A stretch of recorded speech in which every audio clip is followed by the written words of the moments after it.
Seja bem-vindo aos Caminhos da História. Há cerca de 2 semanas, e a propósito da Páscoa, fomos visitar um interessantíssimo museu em Ponte Lima, o Museu dos Terceiros. Mas Ponte Lima apresenta muitos outros motivos de interesse patrimonial e histórico, e por isso aproveitamos a ocasião para, enfim, registar também outras imagens, outros pormenores e outras histórias que vos vamos agora apresentar. E para nos auxiliar a conhecer melhor, afinal, o que é esta memória daquela que é a mais antiga vila de Portugal, temos aqui connosco a doutora Sandra Rodrigues, museóloga da Câmara Municipal de Ponte Lima. E porquê é que Ponte Lima é a mais antiga vila de Portugal? Bom, essa é uma das questões que lhe vou colocar, mas depois de vermos a peça que realizamos sobre a história e o património de Ponte Lima. E há tanto para caminhar em torno da história e do património de Ponte Lima e de toda aquela fabulosa região. E é por isso mesmo que convidamos a doutora Sandra Rodrigues, museóloga da Câmara Municipal de Ponte Lima, licenciada em Arqueologia pela Faculdade de Letras da Universidade do Porto, onde fez também a sua pós-graduação em Museologia. Dizia que a convidamos para nos auxiliar aqui, a aprofundar um pouco mais estas questões da história e do vastíssimo património daquela que é a mais antiga vila de Portugal. E começa exatamente por aí, porque ao longo do programa fomos falando várias vezes desta frase que a população gosta de apresentar e muita gente estará a perguntar: a mais antiga vila de Portugal? Antes de mais, muito obrigada pelo convite. Nós é que agradecemos. A vila mais antiga de Portugal é, sim, uma das mais antigas vilas de Portugal, porque tem uma carta de foral de 1125, muito próxima do reconhecimento papal do Condado Portugalense enquanto reino independente. Portanto, associa-se sempre essa proximidade com a Carta de Foral, que é muito importante, não só para a existência de Ponte Lima enquanto burgo, mas também porque tem uma referência histórica muito importante, que é a feira. Exatamente, eu fazia essa referência. A feira de Ponte Lima vem referida no Foral 1125 e, ao vir referida aí, traz-nos, obviamente, a antiguidade deste mercado. E se essa troca já existia, seguramente era porque Ponte Lima tinha, e tem, no fundo, uma localização estratégica muito interessante no contexto do nosso território. Por isso, Dona Teresa, a mãe de Dom Afonso Henriques, tinha a intenção, não é, de, enfim, seguir para norte e não para sul, como o filho foi. Por isso, decide outorgar foral a Ponte Lima. Ora, para aumentar a população e para aumentar a importância deste centro de comércio, porque tinha realmente já uma ponte. E é uma feira que se mantém até os nossos dias como uma das mais concorridas do Entre Douro e Minho, não é? É uma feira que se mantém até aos nossos dias, que está muito bem documentada. Eu vou já passando, provavelmente esta é uma publicação que já tem uma segunda edição, foi editada pela primeira vez em 2005 e tem um conjunto de fotografias muito bonitas dos anos 50, tiradas por um senhor que foi o Conde de Aurora, portanto uma das figuras emblemáticas de Ponte Lima, e que tem uma riqueza importantíssima para quem quer conhecer o que é um mercado dos anos 50 e, no fundo, o que é um mercado quase medieval, porque ela tem muitas características do que seria o mercado no período, enfim, no período medieval. A verdade é que a arqueologia vem revelando que, bem antes da Idade Média, até antes ainda da Ponte Romana, este território já era ocupado e explorado. Sandra, quer-nos falar um bocadinho do que é que tem revelado estas mais recentes intervenções arqueológicas na região? Ora bem, existem de facto algumas intervenções arqueológicas, não as suficientes, mas está muito bem documentado, portanto, toda a ocupação do Vale do Lima e Ponte Lima, enquanto ocupação enquanto povoação junto ao rio, de facto surge no período romano. Mas não deixa de ter dois aspectos curiosos. Um deles, enfim, nas margens opostas, não é? Um deles está no Castro de Santo Ovídio, que para quem viu a peça, portanto, dá para perceber que fica do lado onde está o que resta da ponte romana, portanto, na margem norte do rio. porque o rio faz um meandro, não é? Nós falamos em margens norte e margens sul, é estranho, mas a verdade é assim.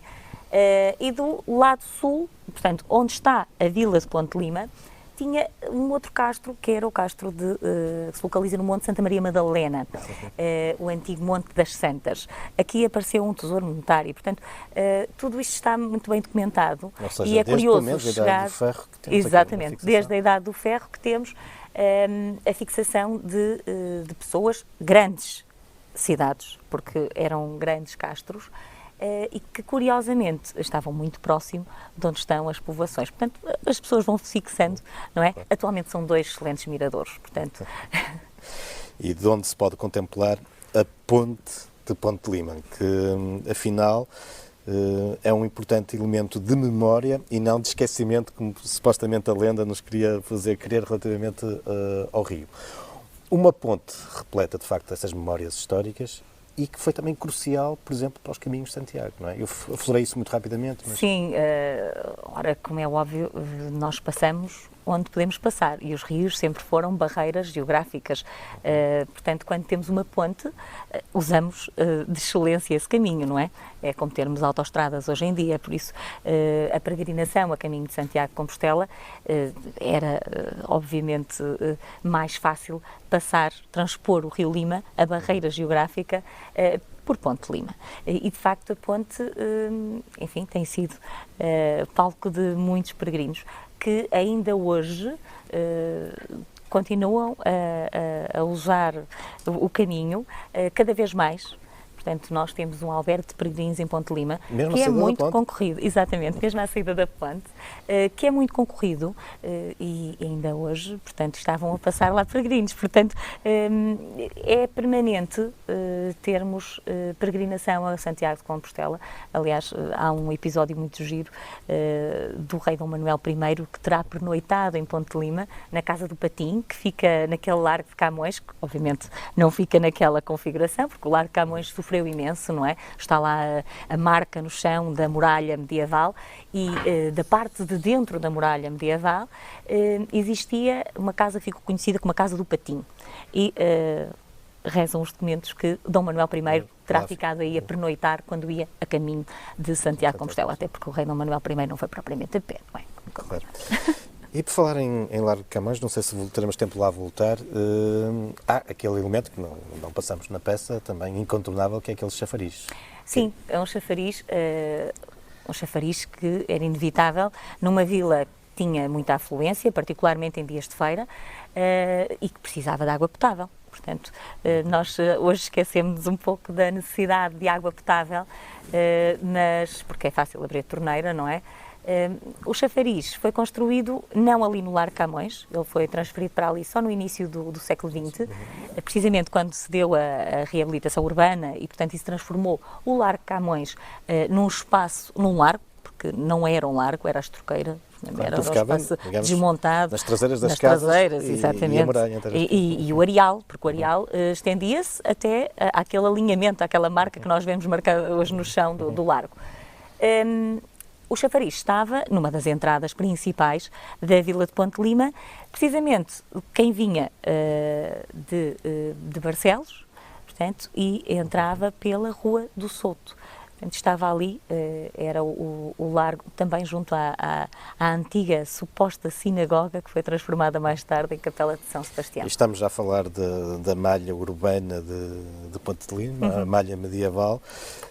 Há muitas marcas medievais. Nós na peça chamamos para a atenção para uma ou outra coisa, mas, por exemplo, há outros vestígios interessantíssimos, como as casas régias. A Sandra quer nos explicar um pouco que vestígios são esses? Bom, nós conseguimos fazer um circuito pela muralha como se ela ainda existisse, entrando e saindo, não é? Ora vamos vê-la do lado de fora e vamos vendo outros monumentos, porque obviamente a malha, a cidade a vila foi crescendo, mas conseguimos também fazer como se andássemos a visita, como se andássemos em cima do Algarve. Portanto, é fácil, porque as casas foram-se encostando. As muralhas têm essa particularidade, são uma parede forte, portanto, à medida que vão perdendo o seu uso, os habitantes vão aproveitando a pedra, não é? E a parede para encostarem as suas casas. Por isso, mesmo que tenha sido desmontada num ou noutro ponto para dar alargamento a uma rua, em muitos sítios ainda lá está, nós ainda não lá olhamos. está, nós não a vemos. Claro que nós conseguimos ver esses pormenores. As ruas, os arruamentos que estão dentro desse circuito, dessa malha que agora já não está lá a muralha, mas conseguimos ter a percepção do espaço urbano, são alinhamentos bem definidos. E, portanto, uma das que vimos na peça, precisamente a Rua Beato Francisco Pacheco, que era a antiga Rua Direita, tem muitas particularidades, para além daquelas casas chanfradas, que são de origem medieval, indiscutivelmente. Existem outras marcas, que são as casas régias, que normalmente as pessoas não veem, porque nós olhamos para baixo ou em frente, nunca olhamos para cima. E em cima o que é que pode ver? Em cima temos as marcas, precisamente, as marcas da coroa, símbolo, símbolo precisamente da propriedade do rei em relação a essas casas, porque pagava-se renda ao rei. Até a entrada do Dom Leonel de Lima, no século XV, Ponte Lima era uma vila realenga e, portanto, muito voltada para aí. E daí toda aquela oposição que nós fizemos referência ao Dom Leonel, mas ele, de facto, foi inteligente, contornou ali o problema. Sim, ele ofereceu as suas casas ao rei Dom Afonso V e o rei Dom Afonso V, em troca, acabou a ceder-lhe um título. Não deixa de ser uma personagem, enfim, com um grande interesse para a história. Nós não vamos repetir o que falámos há 15 dias atrás, mas relembrar que é ele que está por detrás do convento dos franciscanos. Exatamente, para não se enterrar. Também. Sim, mas sim, é uma figura importante na história de Ponte de Lima e abre aquilo que depois se vai tornar realmente um território de senhores nobres e de uma ocupação cheia de solares, depois mais tarde. Então, e vamos falar já sobre isso. Damos aqui um saltinho no tempo e vamos então até esse século XVII, século XVIII e essas marcas fabulosas do barroco, desses solares, mas não só. Há aí muitos outros vestígios, santuários. Quando falo em Ponte Lima, agora estou a falar não só da vila, mas de todo o território. Do concelho. Sim, o concelho é riquíssimo. Aliás, nós sabemos que quase todas as freguesias de Ponte Lima têm uma origem. Começa na Idade do Ferro e não vale a pena agora estarmos aqui a reparar tanto. Acabamos sempre nas igrejas paroquiais que, se não têm um traço e não têm uma origem medieval, acabam necessariamente a ter uma origem barroca. E, portanto, o século XVIII é realmente um século que marca o concelho de Ponte Lima. Há dois grandes santuários de destaque: o Santuário de Nossa Senhora da Boa Morte, na freguesia da Correlhã, e o Santuário do Seu Socorro, na Labruja, na freguesia da Labruja. São realmente duas peças fantásticas, têm um interior fabuloso. O Santuário de Nossa Senhora da Boa Morte tem uma imaginária digna de destaque e, portanto, são dois locais a visitar em Ponte Lima.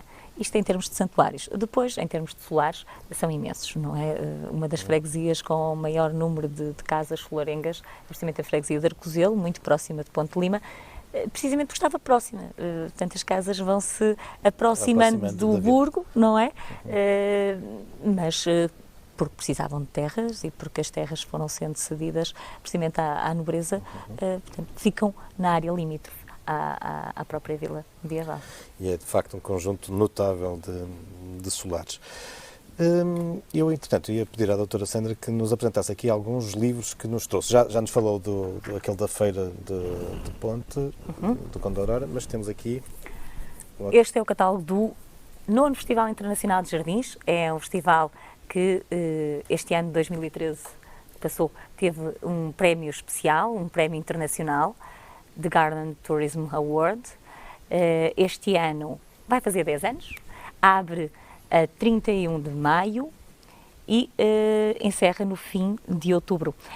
Todos os anos tem um tema diferente, são apresentadas 12 candidaturas, ou melhor, 11 candidaturas, porque a 12ª é sempre a do jardim que ganhou do ano anterior, e este ano é a arte no jardim, portanto, temos jardins artísticos para visitar já a partir do fim do mês de maio. Sim, senhor. Nós estávamos a falar das fabulosas quintas barrocas com os seus jardins e, afinal, esta é uma tradição dos jardins que se mantém muito viva em Ponte Lima, graças a este Como de resto também no Centro festival. Histórico. Como no Centro Histórico também, que já foi a segunda vila mais florida da Europa por 2 vezes consecutivas. Eu, eu pedi à Sandra para trazer este livrinho, ela não queria porque ela é a autora, mas eu faço questão que ela faça também aqui uma referência, porque a história de facto é para todos e para todas as idades. O que é que nós temos aqui então? Temos uma personagem criada para ensinarmos às crianças de Ponte Lima, e não só, por acaso, esta foi criada com essa intenção, mas também ensina aos adultos, um bocadinho de história. Esta é a terceira, desculpa, em publicação. Começámos na Idade do Ferro, depois temos uma segunda publicação sobre Ponte Teresa na Idade Média, da autoria de duas colegas, que é a Ana Carneiro e a Cristiana Freitas, e depois saiu esta para, enfim, pormos os nossos meninos e os pais a percorrerem a Vila de Ponte Lima de uma forma diferente, com um outro olhar, também simplificado, e a visitarem também os nossos museus, claro, porque é puxar a braça. Não, mas eu ia, ou não fosse uma museóloga, mas eu ia lhe pedir mesmo à Sandra para nos falar sobre os museus de Ponte Lima. Obviamente já falamos há 15 dias sobre os terceiros, mas há muitos outros projetos já no terreno, alguns, como é o caso do Museu do Brinquedo Português, e há outros que nós anunciávamos na peça de centros interpretativos, e há nomeadamente um sobre o vinho verde. Vamos falar sobre isso? Ora bem, o Museu do Brinquedo Português tem sido de facto um sucesso. Está aberto, vai fazer 2 anos para junho, e já passaram mais de 35 mil pessoas, portanto é de facto, superou todas as expectativas. Como é que a autarquia conseguiu a coleção? A autarquia não conseguiu a coleção, a autarquia tem um protocolo com o colecionador, que de facto tem uma coleção notável de brinquedos portugueses. Depois houve um investimento muito grande por parte da autarquia para fazer, enfim, transformar essa coleção num espaço museológico, não é? Porque não chega a termos apenas a coleção. E, enfim, é preciso também contar uma coisa que está muito esquecida e é uma grande lacuna na museologia portuguesa, que é precisamente o brinquedo português. Nós fomos fabricantes de brinquedos durante muitos anos. Este museu trata especialmente de brinquedos industriais. Portanto, estamos a falar do final do século XIX até 1986. Foi uma cronologia que nós entendemos adequada para terminar, porque é a data que marca a entrada de Portugal na Comunidade Económica Europeia e também é a data que, enfim, marca um grande número de encerramentos de fábricas que ainda existiam e que produziam brinquedos. Claro. Portanto, conta-se história aqui, para além de, obviamente, apelar muito aos nossos sentimentos e à nossa infância, porque o museu também não tem... não é apenas a área de exposição permanente, portanto tem uma parte lúdica e tem uma sala de brincadeiras e uma loja e uma oficina e, portanto, há toda uma brincadeira, um apelo à nossa infância aqui dentro deste espaço.